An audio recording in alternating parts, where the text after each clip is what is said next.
I say what share Nyama ACC na MPP normal lose election in I say 2022 na election year normal lose into normal na monya normal na mokwa na osan share yera baomia na ho ka no onye obi a obetimi face John Mahama boot for boot because utuma bagumia you can beat Mahama. Now see me and Kase Makoka say we lost the election in 2022. Oh yes. Yes. Keep watching Xposed GH, the best channel on all of YouTube. Yes.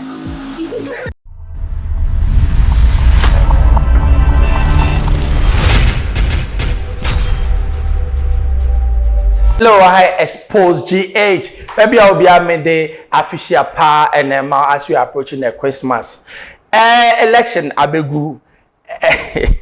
Because I go for new force ya de mompene edited enye easy so benya baba akopra na bra wa bre no pa wo a wohwem kona kogina hwe na wusa ne atie enye easy na prior to election no as far back as 2022 na papa ba ko asebe all catch MPP leadership ne say you have lost the election. Number 2, okay, say, you about me, there's no way about me defeat John Mahama. It seems that he's becoming a prophet. He's no other than my mentor. You reckon in Agyapong, you go to him, because you can beat Mahama. Now see me and Kase Makoka say we lost the election in 2022. Oh yes. Yes. What exactly did you mean by that comment? Because who we need MPP Fragberry, yeah. Obia se Kennedy back campaign on Adudanko Kufuado yes. and Baumia yes. MPP government. Yes. But the same right. Kase they lost the election in 2022. Yeah. And now NDC communicators as a can buy no let them say me say yeah. Me catch straight. So I don't know the man making it straight and then me making it straight. I was referring to Baumia.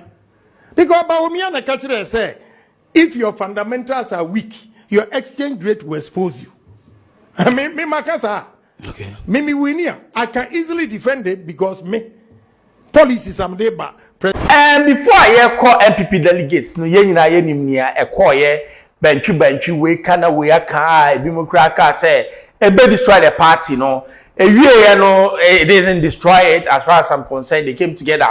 But ebi o ha ni abo e kon akwachi kakra ni ahwe ensem a Kennedy Agyapong kan ye ensem ni bi o kan na emu edruye. Na asem a me de me ti o kan say o se wo hwe Nyama ACC na MPP normal lose election in I say 2022 na election year normal lose into normal na monya normal na mokwa na osan hwe yera baomia na ho keka no onye obi a obetimi face John Mahama boot for boot na no no kan ye me say ayet say ne abamu na other people too are saying say asem we abamu kire say yera Kennedy Agyapong Bono do metimi John Mahama say na ye the stand here. Na dynamics no jama hu ni ye ma menche mu dynamics no. Ye wa John Mahama pair victory a wadi eche say or just 4-year term again na or be ruling on my Ghana. Oria e say NDC MPP omo nyina omo sande obi ba na eto no so aba. That is the fact.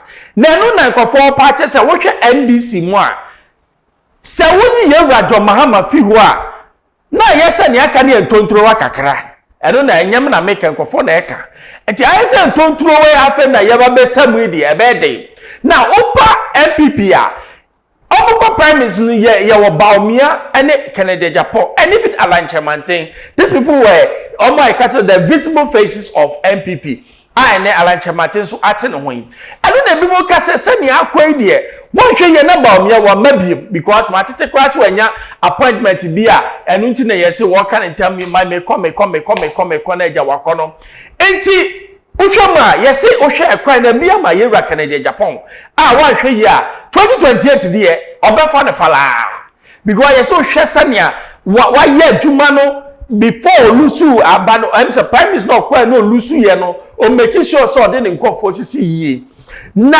obeka se still yewra baomia onka se won kobi mu ai fundamentals and factors you choose as the flag bearer no a better change kakra 2028 because 2028 NPP will not be in what power. Enti esa na ebedu no not the influence of government no ebe weaken on the delegates or makoto aba. Number 2, wind na blow ye no ebe say defeat na no odin wo hwe ehwe ne ehwe NPP for na no odin because we overwhelming majority ebe say ebi crazy wo Canada. Enti o make say let's go for new faces. Na no so sa na eba so sa so a let's say executives nko mo no kran so no wo ho ma be kika meka kodua ena ya papa Steven team nim na yesi o ma ho keka no ayese yare ewom inkinim enti yesi eyi o mu si nche ne de foforo eba na we nyina no keka simu a nipa ba ko a yenim se oba benefit from everything that's going to happen is here we Canada Japan. People cry say he was very smart man because sabi wan twe no to say near Alan eye no. I know them eye is between Alan and Kennedy because Alan there we are pim osimajai to say that daba ya toto ya ma no majai Kennedy dey also bo se me dem ye daba me dem me kan gbe me hustler ti me ginam wan ginam ma no send nyame ye no ato to ne pre because say yewra John Mahama transfer from 2025 year ko 2028 year no want me antena bi ma new person and NDC be presenting no oba new to Equafor now we share the support base too of yewra Kennedy Agyapong massive that because we share only people nipa Equafor feel say he can change the dynamics of Ghana. As to whether he can change or not, and Yemi Namba be decide the amount. Yato abana we there, but the next elections begin today. And nothing I make sure will say yes or new force, yes or no. Yeah, nine pacho. Abania to we but we are still active. But when the person me catch us, Papa be say me na si.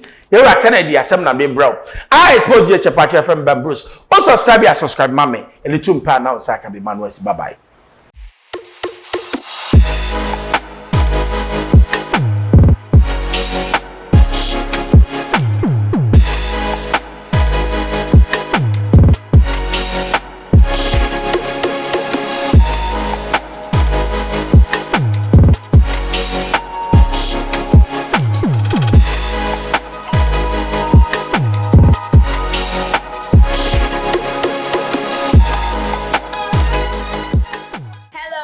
Keep watching Xposed GH, the best channel on all of YouTube. Yes.